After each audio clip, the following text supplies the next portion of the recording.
मी तुम्हाला 100 वर्षापूर्वीची दोन भागांमध्ये विभागलेले आहे. पहिला भाग म्हणजे 100 वर्षापूर्वीच्या स्त्रिया आणि दुसरा भाग म्हणजे विज्ञान युगातील स्त्रिया. तर 100 वर्षापूर्वीची ही कथा आहे. महिलांना पूर्वी चुलीवरती स्वयंपाक करावा लागत होता. चुलीवरती स्वयंपाक केल्यामुळे त्यांच्या डोळ्यांना त्रास होत होता आणि महिलांना पूर्वी सर्व घर शेणमातीने सारवण करावे लागत होते. तर तुम्ही ही महिला बघू शकता जी चुलीवरती स्वयंपाक करत आहे. चुलीतून निघणाऱ्या धुरामुळे त्यांच्या डोळ्यांना त्रास होत होता, अंगार होत होती, त्यांच्या डोळ्यातून अश्रूही निघत होता. असा महिलांना त्रास होत होता. त्यानंतर तुम्ही ही स्त्री बघू शकता जी शेणमातीने सारवण करत आहे. पूर्वी महिलांना शेणमातीचे हे सारवण करावेच लागायचे. दिवाळी, दसरा कुठलाही सण आला म्हणजे शेणमातीचे सारवण हे आले. तर शेणमातीचे सारवण केल्यामुळे त्यांच्या हाताला त्रास होत होता आणि महिलांना कंबरदुखीचे त्रासही होत होते. त्यानंतर तुम्ही महिला बघू शकता जी जात्यावरती दळण दळत आहे. पूर्वी कुठलाही गहू, डाळ कोणताही दळण म्हणजे ते जात्यावरती दळावं लागत होतं. महिलांना एवढे श्रम करून तरी सुद्धा जात्याने दळण बारीक होत नव्हतं. आणि आता गिरणी आलेली आहे, त्याने आपल्याला जसं पाहिजे तसं आपण दळण काढू शकतो. त्यानंतर तुम्ही महिला बघू शकता जी पाट्यावरती मसाला वाटत आहे. पूर्वी महिलांना भाजी करायची म्हटलं की त्यांना पाट्यावरतीच मसाला वाटावा लागत होता. पाट्यावरती मसाला वाटणारे त्यांच्या हाताला अंगार होत होती. आणि आता जर आपण महिलांना म्हटलं की पाट्यावरती मसाला वाटा तर त्या म्हणतात लाईट येऊ द्या, थांबा, मिक्सर आलं की मगच मिक्सर वरती मसाला टाकत आणि मगच मी भाजी करणार, तोपर्यंत भाजी होणार नाही. पण पूर्वी महिलांना उपाय नसल्यामुळे त्यांना पाट्यावरतीच मसाला वाटावा लागत होता आणि मसाला ओला असो की सुका तो पाट्यावरतीच वाटायचा. त्यानंतर तुम्ही स्त्री बघू शकता जी सुई धाग्याने कपडे शिवत आहे. आता जर आपल्याला एक टी शर्ट शिवायचा म्हटलं की 1-2 तासामध्ये होऊन जातं. पण पूर्वी महिलांना सुई धाग्याने ते आपल्या स्वतःच्या हाताने कपडे शिवावे लागत होते. ते घालायचे असो किंवा कोणतेही कपडे असो ते त्यांना हाताने शिवावे लागत होते.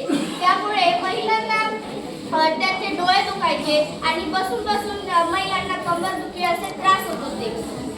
आता मशीन आल्यामुळे कपडे शिवण्याचा आपल्याला एवढा त्रासही होत नाही. त्यानंतर तुम्ही स्त्री बघू शकता जी चक्क विहिरीमधून पाणी काढून आपले कपडे धुत आहे. आता मोटर आल्यामुळे आपल्याला विहिरीतून पाणी काढायची गरज नाही. पण पहिले आपल्याला विहिरीतूनच पाणी काढावे लागत होते. आपल्या दैनंदिन जीवनामध्ये आपल्याला विहिरीतून पाणी काढणे, विहिरीत म्हणजे आपल्याला पाण्याची गरज असते. सकाळपासून संध्याकाळपर्यंत दिवस रात्र आपल्याला स्वयंपाक करायचा, धुणी भांडी, घरात कामं असतात. ते सर्व करण्यासाठी अगदी स्वयंपाक सुद्धा करायचं म्हटलं की आपल्याला विहिरीमधनं पाणी हे काढावंच लागतं. म्हणजे आपल्याला पाण्याची गरज भासतेच. तर पूर्वी मोटर नळ नसल्यामुळे, सुविधा नसल्यामुळे स्त्रियांना विहिरीमधून पाणी काढून आपल्या घरापर्यंत डोक्यावरती न्यायचं आणि मगच आपली घरातील कामं करायची. आणि आता शेतीमध्ये सुद्धा मोटर आल्यामुळे शेतकऱ्यांना मोठीने पाणी भरायची गरज नाही. कारण पूर्वी शेतकऱ्यांना मोटर नसल्यामुळे त्यांना शेतीमध्ये मोठीने पाणी भरवत होते. आणि म्हणूनच म्हटले आहे जल हे जीवन आहे, पाण्याविना आपण काहीच नाही. महिलांना पाणी आणि पूर्वी त्यांच्या घरामध्ये नळ नव्हता. अजूनही खेडेगावांमध्ये काही सुविधा नसल्यामुळे महिलांना विहिरीमधून पाणी काढावेच लागते. महिलांचे जीवन श्रम आणि कष्टाचे होते. त्यांना प्रत्येक गोष्टीसाठी श्रम आणि कष्ट घ्यावं लागत होतं. त्यांचं आयुष्य हे कष्टाने भरलेलं होतं. तरी सुद्धा महिलांनी ते काम केलंच. आता आपण विज्ञान तंत्रज्ञान युगातील महिलांचे जीवन पाहूया. आधीच्या काळामध्ये महिलांचे जीवन फार कष्टाचे होते. त्यांना दळण जात्यावर दळावे लागत होते. विहिरीतून पाणी काढून दूरवर आणावे लागत होते आणि सर्व घराचा स्वयंपाक हा चुलीवर करावे लागत होता. फार कष्टाचे दिवस होते ते. तरी सुद्धा महिला मागे हटल्या नाही. आता विज्ञान युगातील महिलांनी आताच्या काळातील विज्ञान युगातील महिलांनी विज्ञानाला आपला जीवनाचा भाग करून आपले जीवन सुखाचे केले. आणि आता विज्ञान खूप पुढे गेले आहे आणि त्यासोबतच विज्ञान युगातील महिलांचा दुरा फार पुढे गेला आहे. असं कोणतं क्षेत्र नाही की ज्या स्त्रियांचा पुढाकार नाही. तर चला मग आता आपण भाजीवालीकडे जाऊया. आता तुम्हाला असा प्रश्न पडला असेल की भाजीवालीकडे कुठले विज्ञान आले, तर चला मग भाजीवालीकडे. भेंडी काय पावशेर दिली? 20 रुपयाची पावशेर आणि 40 रुपयाची अर्धा किलो. आणि मिरच्या 40 रुपयाच्या पावशेर आणि 80 रुपयाच्या अर्धा किलो. तर दोन्ही मिळून दोन्ही पण पावशेर पावशेर करा. तुम्ही असं काय करता? हा तर विज्ञान युग आहे ना. हे घ्या, याच्यावर पे करा. आपके अकाउंट पर 60 रुपये प्राप्त हुए. आधी तुम्ही कितवी पर्यंत शिकल्या? मी 4थीला नापास झाले होते, त्यामुळे मला माझ्या बाबांनी शिकवू दिले नाही. हा तर तुम्ही हा QR कोड कुठून शिकल्या? हे मी माझ्या नातवाकडून शिकले. हो का? तर आता तुम्ही बघू शकता की आजीबाई 4थीला नापास होत्या, तरी सुद्धा त्या QR कोड शिकल्या. तर त्यांना त्यांच्या नातवाकडून शिकल्या. तर आता तुम्ही बघितलं आहे की भाजी विक्रेती सुद्धा QR कोड वापरत आहे.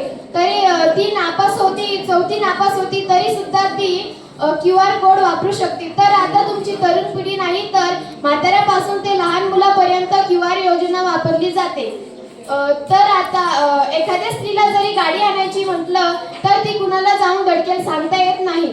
तर आता फायटर जेट चालवणारी महिला अशक्य गोष्ट ही शक्य करते. तर आता आपण तिच्याकडून हे समजून घेऊया.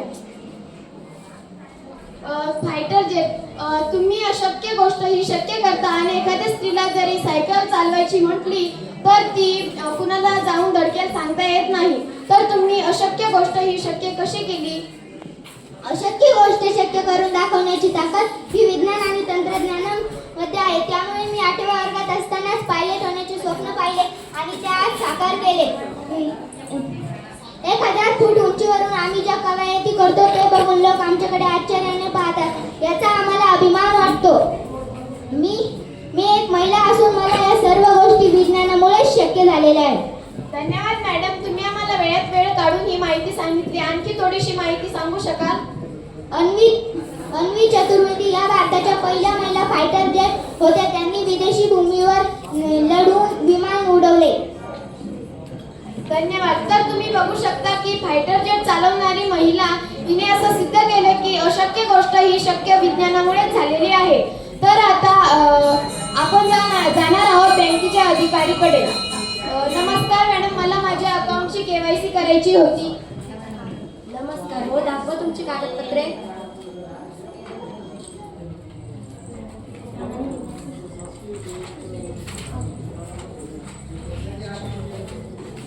घ्या.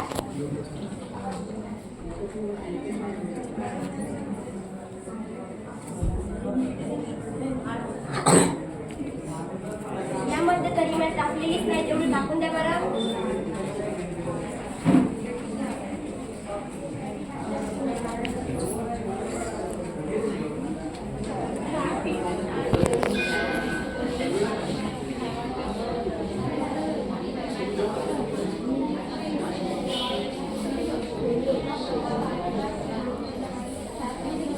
तुमची सर्व कागदपत्रे व्हेरीफाय करून तुमची KYC पूर्ण करण्यात आली आहे.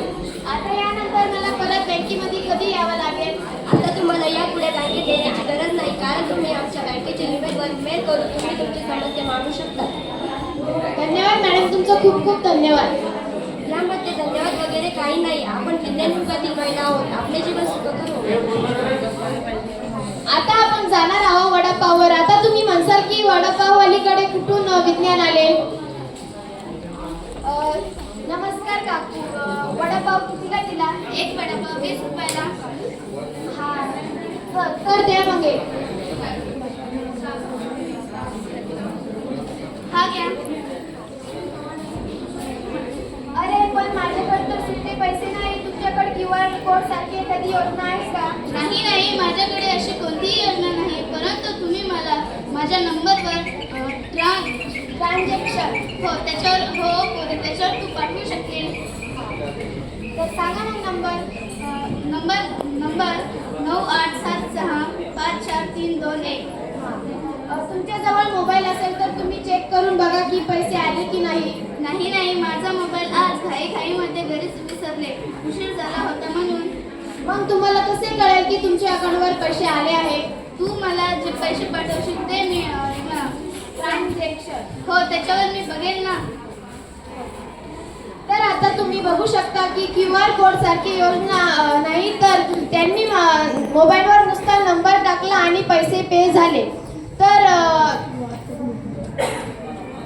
त्यांनी नुसता नंबर सांगितला आणि पैसे त्यांच्या खात्यावर गेले. तर आता नेक्स्ट. तुम्ही